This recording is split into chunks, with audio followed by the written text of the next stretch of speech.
I'm Gabe Lullo, and welcome to the Do Hard Things podcast. We're talking to go-to-market leaders and entrepreneurs who have conquered the challenges, the hustle, and the grind. Get ready for real talk, real insights, and no fluff. But the hardest thing in the world right now is not actually closing deals, it's actually getting somebody's attention. If you don't have that hook in that first 5 to 10 seconds, guess what? They're going to scroll to the next one.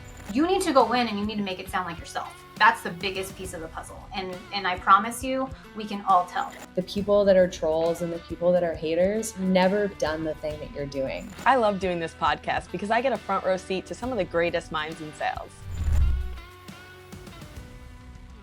Gone are the days of saying stay in your lane. When you're an executive leader and you're an enterprise-wide leader, there are no lanes.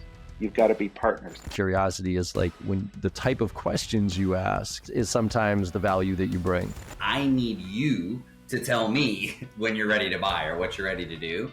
And I think it's changed so much into like adding more value. And if you're not doing that, then you're definitely going to come off as desperate. High pressure selling is like a dinosaur tactic at this point. No parent is like, oh, you should be a salesperson when you grow up, right? Everyone's like a doctor, lawyer, whatever crap. It's never salespeople. It's not your job to motivate people. It's your job to find motivated people. It's not cockiness. It's not arrogance. It's confidence knowing I know this and I know that I can help you. From where I started to where I am today is all because I learned how to sell. And there's too many people who have only been doing this for 5 freaking minutes. Sit down, close your mouth, actually go out there and get yourself beat up. Then come back and tell me if something is dead or not. That is exactly why I started this podcast, because right there, that's the epitome of doing hard things.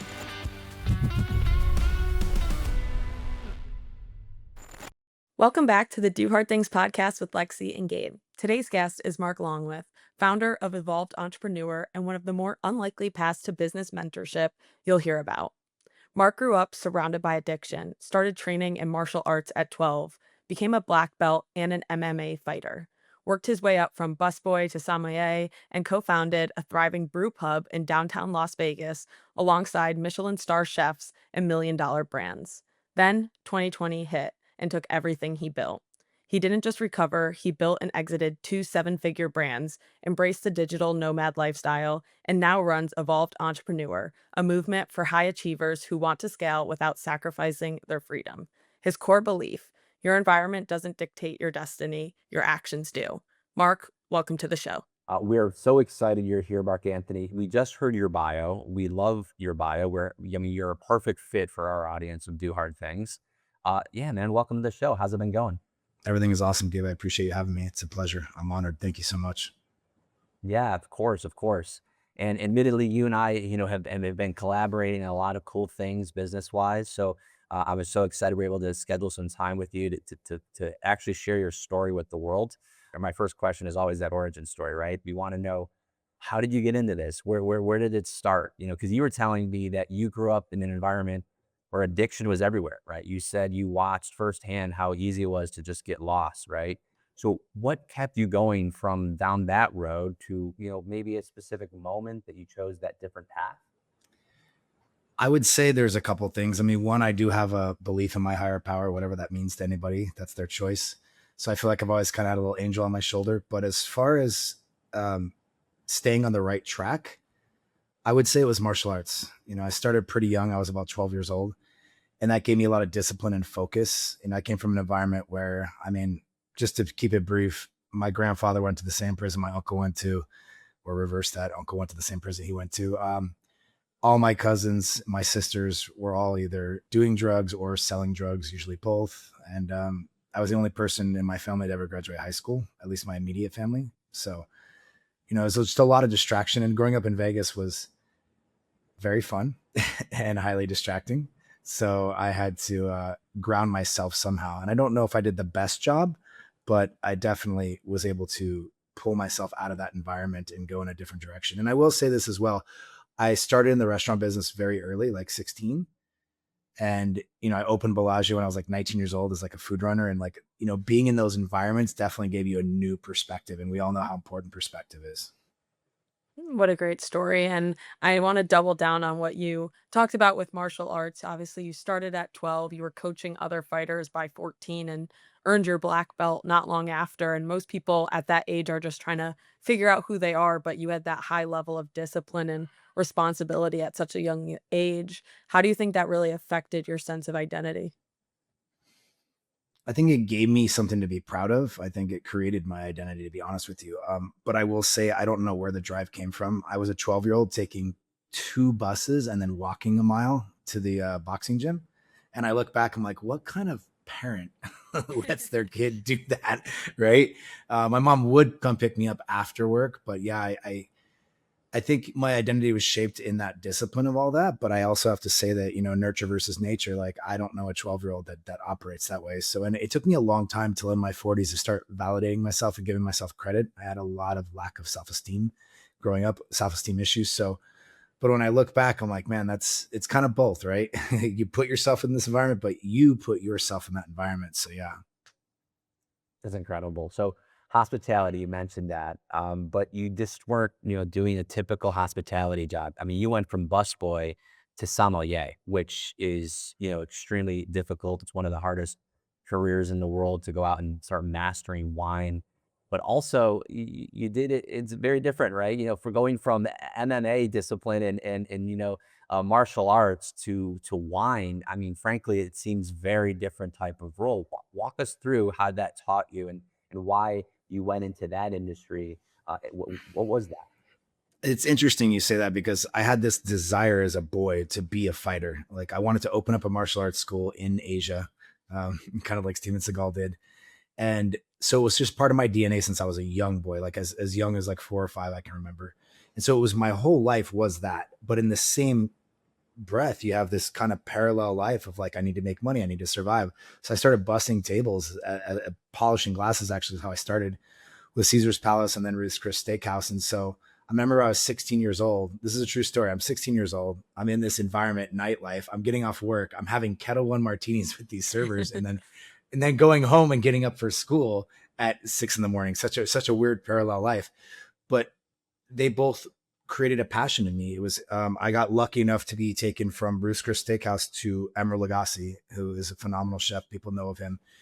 And I was only with him for a short period of time, but that pulled me directly into the Bellagio, and I'd opened Bellagio at 19 years old. And, busboy food runner is irrelevant. You're working for 5-star, 5-diamond. And for the next decade from 98 to 2008, that was probably the premier location in all of Las Vegas, And so it was just kind of this passion of a craft, of being the best that I could be, and as I fought more and trained more, I realized I really love to coach the fighters more than I like to fight.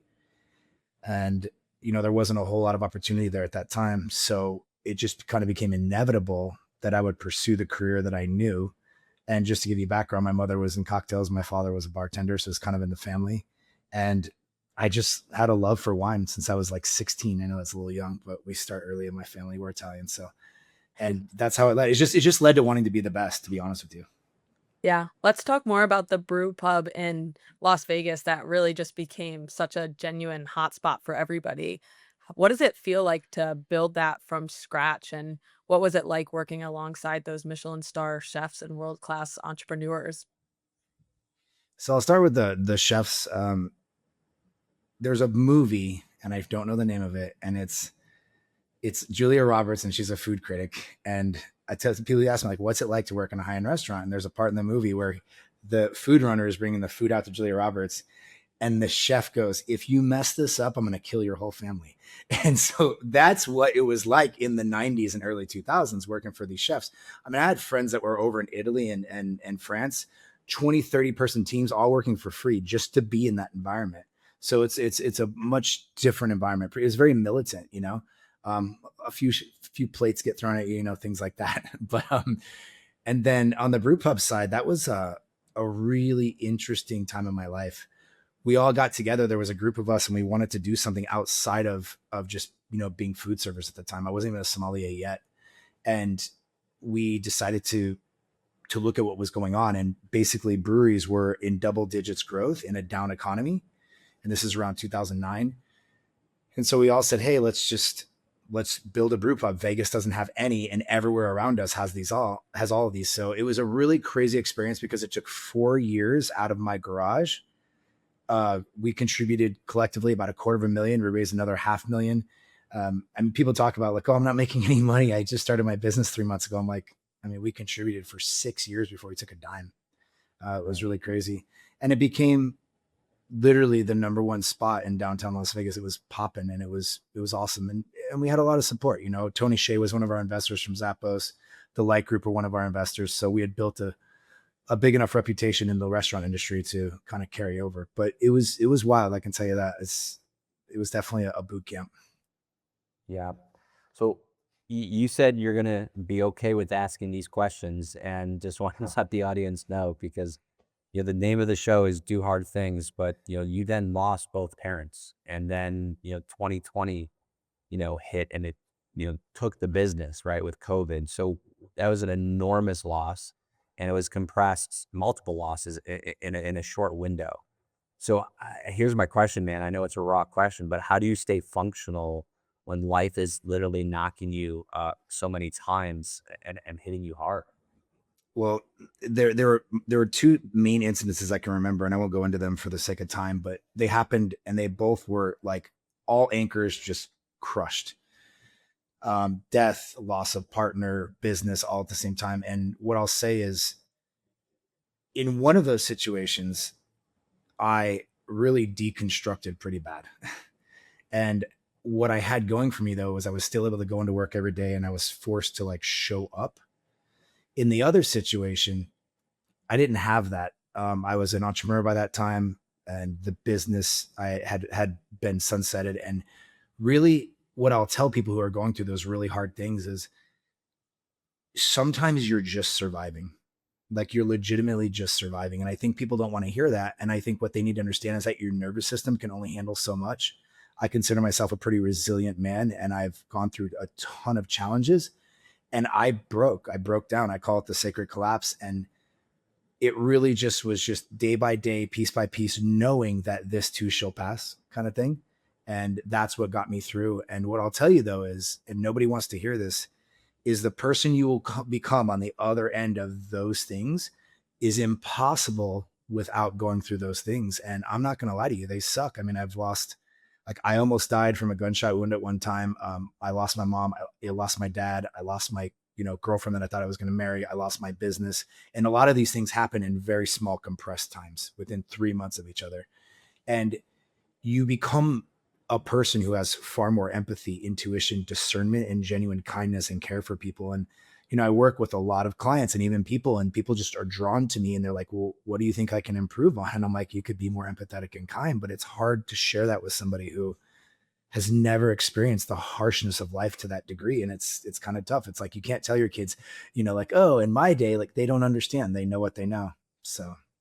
Yeah, that makes sense. And thank you for sharing. Sorry for those losses. I can't imagine. And you've said that pain really ignited a fire in you that you couldn't ignore. And a lot of people hear that and are like, wow, that's so motivational. But what does it actually feel like? And how long does it take you to really turn that into fuel? Okay, so I'll say my favorite saying: everybody wants to be the hero. Nobody wants to walk the hero's journey. So that, like, I don't think people understand that when you look at somebody like, oh my God, look at Kobe Bryant. He tore his Achilles off and he still stayed on the court. Like, you have to tear your Achilles off and still stay on the court. Or like, you have to go through these things. And I think that what people don't realize is it's very painful, viscerally, internally, as well as physically, right? Like, it's this whole I don't know, smorgasbord of like emotions, and they don't make any sense. And I think that what happens is they just slowly process, and it takes a long time. And so when I say a long time, I would say, give yourself, if you've gone through something like that, it's going to take you a year, plus maybe sometimes. And I think everyone sees the finished product, and nobody sees the person in the background. Nobody sees how long Steve Jobs was outside of Apple, going through his cocoon phase. Nobody sees Carl Jung pulling back and writing his red book for 7 years, just disappeared. Nobody realizes that when you get that carved out inside of you, it's a very deep, long process. So if anything, I would just say, give yourself grace and patience. I love that.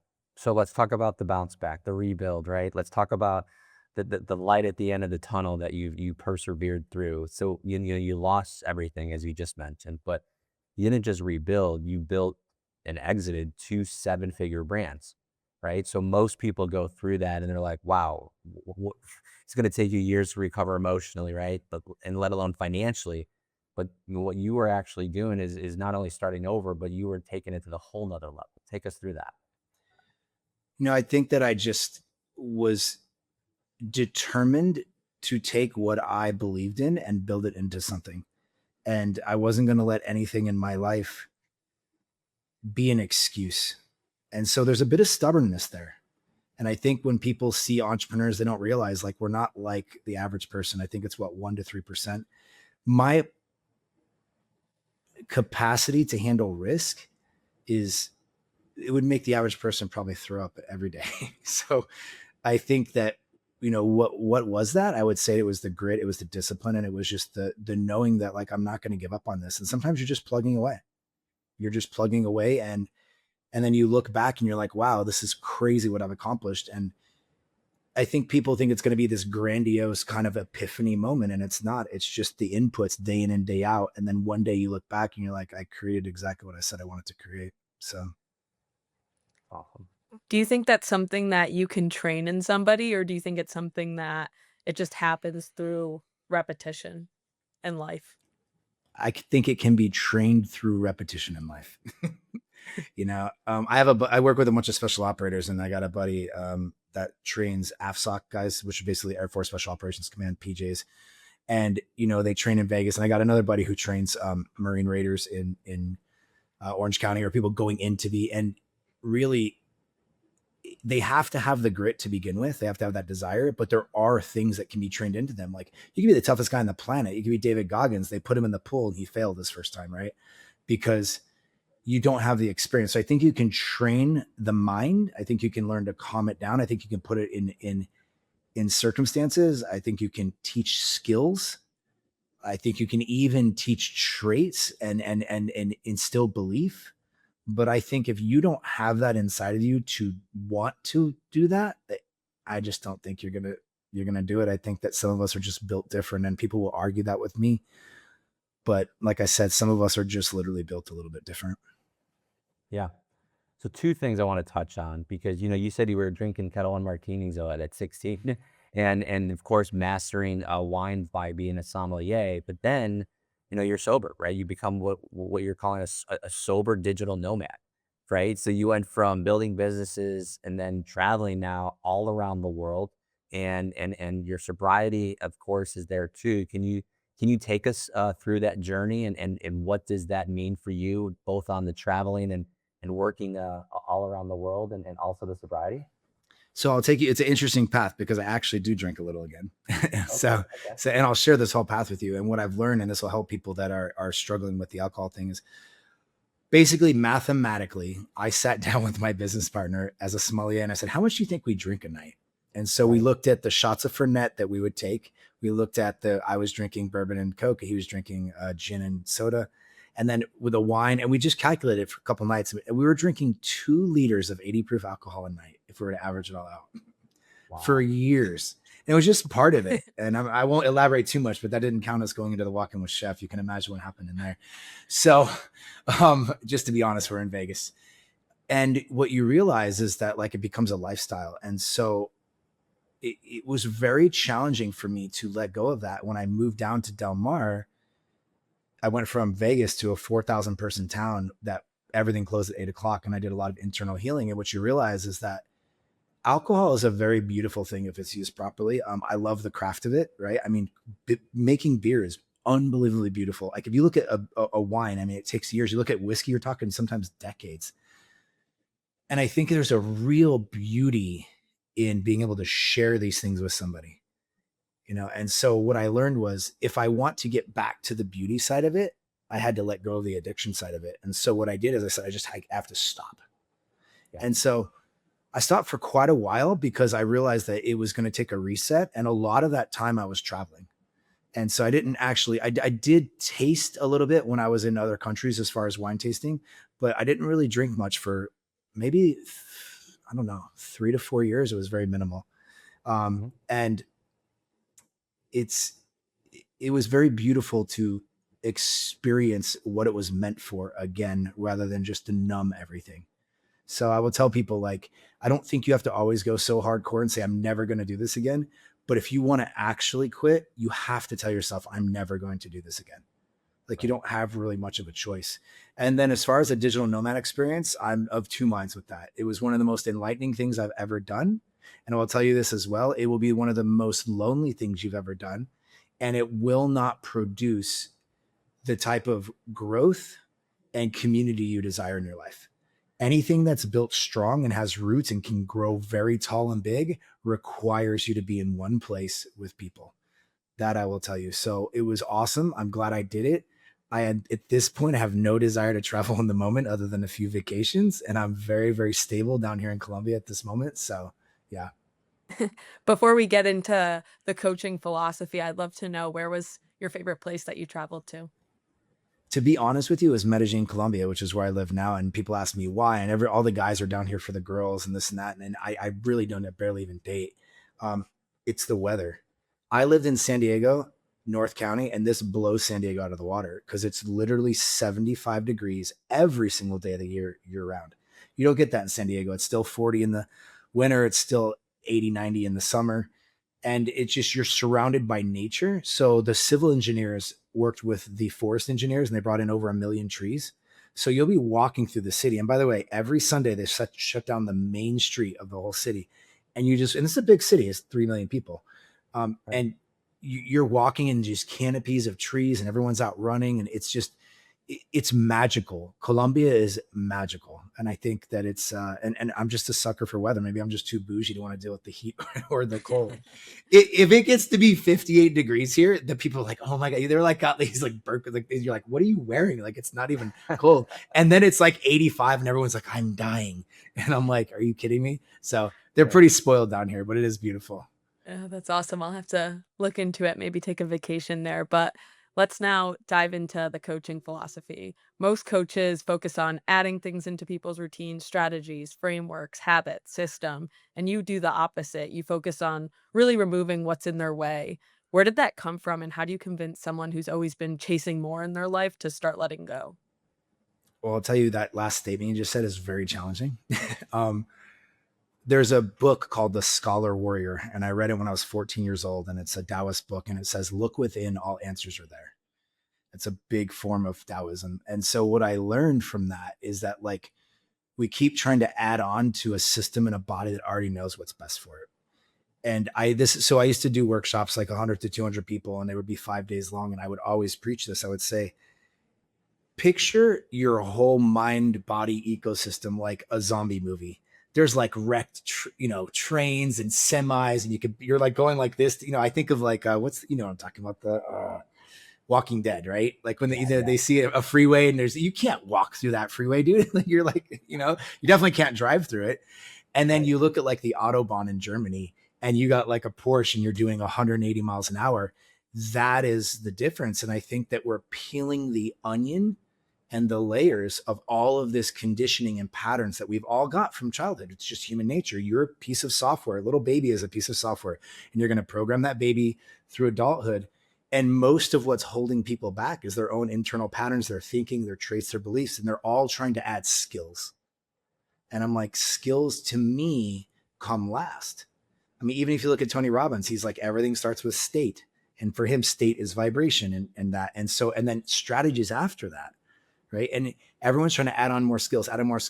There's a whole bunch of articles coming out right now just with AI and how it's creating a ton of fatigue because we're humans. We can't add on that much. And I think that when you really remove the layers that are blocking you and you align specifically with your purpose and what you're designed to do, everything just kind of opens up. I'm like, you'll figure out that YouTube strategy. You'll hire that executive assistant. That's all easy. But until you're aligned, you're operating from a system that's deficit. So that's why I coach the way I do. I love this. So you said that the only thing separating someone from where they are right now to where they want to be is their ability to handle what's going on, right? And what's going to happen to them over the next 5 years. So that really puts emphasis entirely on resilience rather than strategy. So is resilience actually teachable, or or how do you see that being lived? You know, I think that people that are entrepreneurs, they're calibrating every single day and they're learning resilience. And I think that they need to be very mindful because, as I said earlier, I think it's kind of taught through action. But what I'll say is this is a very important note, is that if I put if I put Lexi in the gym, right, and I put 315 pounds on bench, she's probably not gonna be able to lift it. But I'll bet you money if Lexi and I worked out for 5 years, she could probably bench 315, whether she thinks she can or not. It's possible. And so, unless she's already crushing 315, I don't know. Who knows? She's like, Mark, that's a light day. But the reality is, I think a lot of people don't understand that you can't just crush yourself. When you crush yourself, you give up, you fail, you get overwhelmed, you burn. And so when we talk about resilience, I think you have to add it in layers. And I think that can be taught little by little, piece by piece. In Spanish, we say poco y poco. Like, it's just like, it's so important to have that layer. Otherwise, you'll take somebody into a room who could have been amazing. Look at a new hire, right? And you just slam everything on it. They're not ready. So I think resilience can be built, but I think it has to be nurtured. And I think you have to really take time with yourself and take time with the people that you're developing resilience in. Totally. And the coaching world is really full of a lot of people just telling others to follow their template. And you're very authentic and you say, don't be me, be yourself. That's your differentiator. Why is that so hard for people to really just grasp? Because I think that the average human being, and I mean 99% of them, have no idea who they are. Like, absolutely no idea. I think it's very scary to be authentic. And to be honest with you, if I'm being blunt, I'm very turned off by the coaching world. I position myself as a private founder advisor, and I'm a strategic thinking partner through high stakes situations. And that's usually raising, scaling, or exiting, which is primarily what, founders do. And it's, I think it is just, I'm not going to sit here and talk negatively, but I'm very displeased with the coaching industry and what's going online and what's on social media. And I think it's misleading many people.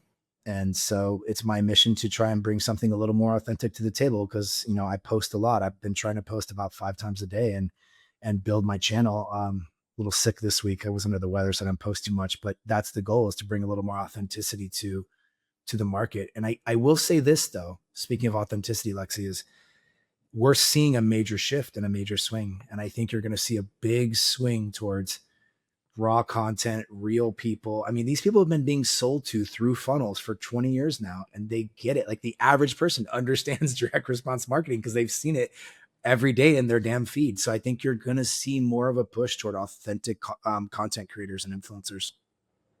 Yeah, and that's why we do this show, right? Because we believe that content is the name of the game when it comes to creating that authentic human, brand, and not the company brand, but the personal brand, and having real stories like this. So we're so happy you've joined us on the show. I got one question before my last one. It is about content. You say you post all the time. How important is it for CEOs, founders that you're coaching, you're working with, to jump all in on the content game and put themselves out there? Because so many of them I talk to are like, oh, I'm an operator, I don't have time, I need to focus on my business. Is focusing on your business doing content, or is that not focusing on your business? What are your thoughts? So my thoughts are, there will be some unicorns, like everything in the world, that don't have to do that. But I would say 95% of everyone out there, if you're not creating content, you will be completely gone. I mean, just imagine saying, hey, you can't list yourself in the yellow pages back in the 80s. Well, who's going to find you? Like, if you have a plumber that you follow in your neighborhood and he's always posting, when you need a plumber, you're going to call him. If you have a doctor and she's a pediatrician and she's posting all the time and she's in your neighborhood, you're going to use her. And so I started doubling down on my personal brand in February of this year, just very recently. Everything I did prior was all paid advertising. And I realized that was a big mistake, and that personal brand is 1000% the future. You don't have to like it. You don't even have to agree with it. I even think sometimes it's a little extra, but the reality is, if you're not doubling down on content in today's world, you 100% will eventually become irrelevant, because that is the marketplace for everything and everyone. Yeah. Absolutely. Absolutely. Sorry, go ahead, Flex. No, I was just going to say, we 100% agree with you. Same page over here. Yeah, it's challenging because it's you know what, I have he was a former client for years. Then I started working with him just as friends. We're kind of keep each other accountable. And he's much younger than me. He's about almost 2 decades younger. And he told me, he goes, Mark, you don't understand. He goes, you are the most amazing networker I know. He goes, it's social networking. And I go, oh, and it just clicked because I didn't grow up in this world. I was born in the 70s. Like, I don't know what this is like. And so what I saw was, oh, this is dropping in a DM, adding a comment, talk. Oh, did you see that? It's the same thing I do when I get in a room full of people. I'm just learning to do it on a different platform in a completely different way that is foreign to my norm. But that's really all it is.